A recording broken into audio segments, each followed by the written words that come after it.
Então você todo dia já acorda cansada, dorme várias horas, aliás, acha que dorme, porque deita, apaga, mas levanta várias vezes durante a noite para fazer xixi, para checar o ventilador ou o ar-condicionado ou qualquer barulhinho em casa te acorda. E aí durante o dia você acorda mais ou menos disposta e passa o dia cada vez pior. Chega no meio da tarde, parece que acabou o mundo. Se você pudesse se encostar no sofá e dormir, era isso que você fazia? E aí? Chega à noite, você está desperta. A hora que você teria que ir deitar, você na verdade quer conversar, quer assistir televisão e quer fazer exercício ou sair, você provavelmente está sofrendo de fadiga crônica.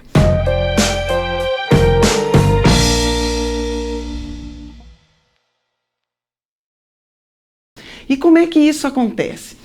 Ainda mais em nós, mulheres, a fadiga crônica é uma coisa, na verdade, crônica. Todas nós sofremos disso. Isso porque a gente tem uma necessidade de fazer tudo. A gente quer fazer tudo muito perfeito, tudo ao mesmo tempo, e a gente quer ser a perfeita. Só que isso nem sempre funciona. Aliás, depois de muito tempo, isso acaba cobrando o seu preço. Isso é que nós damos o nome de fadiga crônica.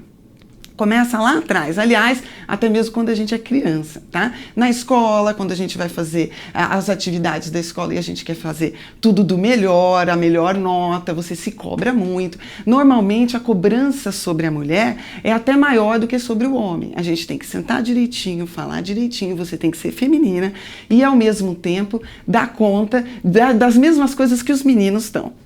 Então a gente também não quer ser café com leite. Então são muitas coisas para a gente equilibrar. E como é que isso acontece? A gente, quando está estressado, a gente secreta um hormônio que se chama cortisol.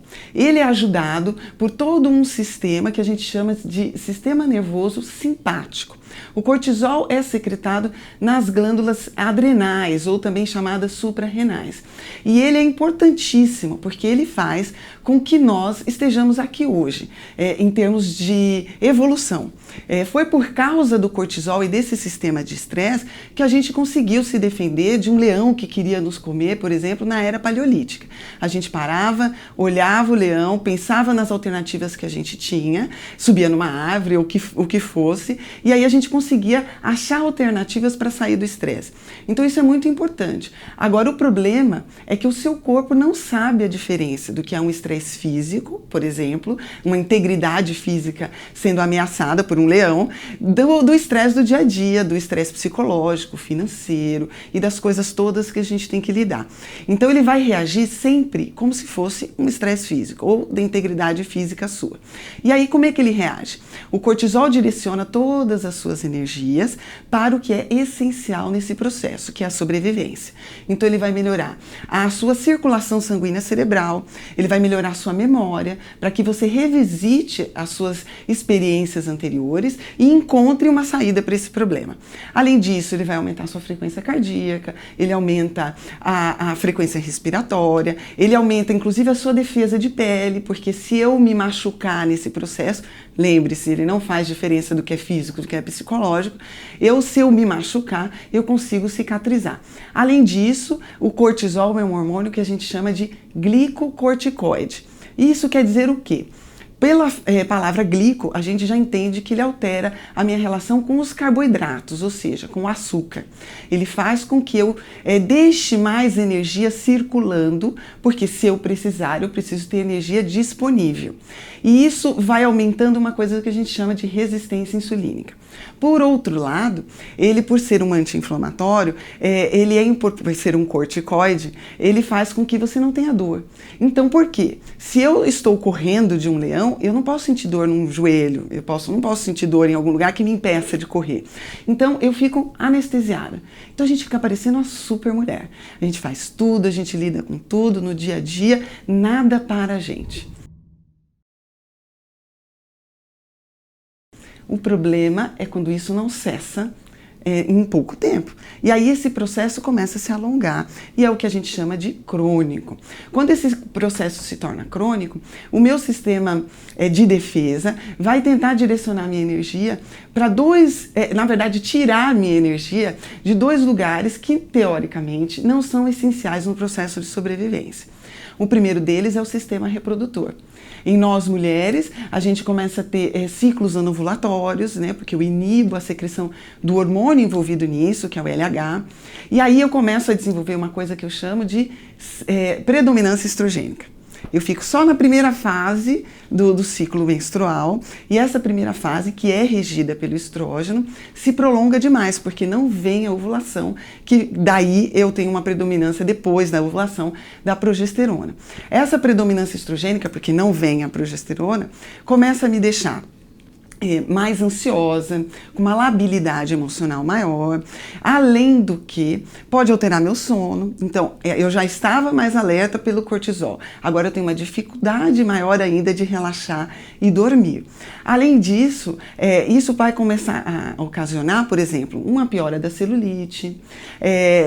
Esses ciclos anovulatórios estão envolvidos no processo de infertilidade, e aí vem duas doenças, síndrome do ovário policístico e endometriose, que atualmente as duas, na verdade, são endêmicas, tá? Muitas mulheres sofrem disso e que também está envolvido no processo de infertilidade. O outro lugar onde eu vou economizar energia é no trato digestivo. Então eu vou diminuir a produção de todas as enzimas digestivas como forma de economia de energia. Se eu estou nesse processo de estresse, teoricamente eu tenho que ter já todos os meus nutrientes prontos para serem usados. Eu não preciso do processo digestivo naquele momento. Como eu não preciso do processo digestivo, eu vou reduzir a produção das minhas enzimas e vou tendo uma dificuldade maior para digerir o que eu como. Quando eu tenho essa dificuldade, o meu alimento, quando entra, porque você estressada hoje, diferente lá da época paleolítica, você continua comendo, né? Porque lá, antigamente, se você estava fugindo do leão, você não parava para comer. Hoje, além de você continuar comendo, você ainda faz escolhas alimentares muito mais emocionais, do que pensando no que aquele alimento está trazendo para você, porque você quer, na verdade, uma indulgência. Eu já faço tanto durante o dia, eu já me dedico tanto, eu acho que agora eu mereço comer o que eu gosto, eu mereço comer o que eu quero, o que eu tenho vontade. E aí, esse alimento, que normalmente é muito denso do ponto de vista calórico, ou muito rico em açúcar, entra no seu trato digestivo e não é adequadamente quebrado. Daí para frente vai vir um processo de fermentação e isso gera gás e distensão abdominal. Então você come, parece que você comeu um monte. Você fica com aquilo muito tempo dentro do seu trato digestivo. Além disso, começa a azia, alterações de hábito intestinal. Então, alternância, você pode ficar muito constipada ou muito com diarreia, períodos de diarreia. E aí, isso tudo vai culminar numa dificuldade de absorção de nutrientes. Então, nesse ponto de vista, nós começamos com o estresse agudo. Quando ele se tornou crônico, com o passar do tempo, eu começo a ficar desnutrida, apesar de cada vez mais gordinha, principalmente por causa da resistência insulínica e por causa da ingestão desses alimentos muito ricos caloricamente. A caloria entra, mas o nutriente não. E aí você vai desenvolver um outro mecanismo que a gente chama de síndrome da fome oculta.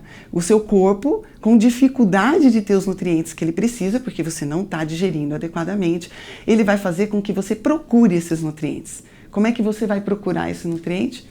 Comendo. E aí você vai atrás, é aquela fome que não passa, tá? Você já vinha nervosa, ansiosa.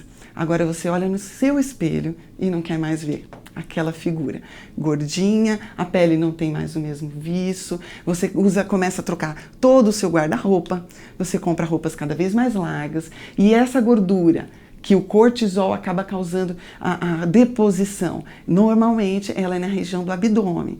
Então começa a comprar batinhas, né? Nada que marque a sua cintura. E aí, além da gente ter um problema com os órgãos sexuais, porque eu falei que a gente está aí na predominância estrogênica, que reduz a sua testosterona e sua vontade e sua libido, você vai, além de tudo, não estar feliz com o seu espelho. Então você vai cada vez se esconder mais e aí falta prazer na sua vida.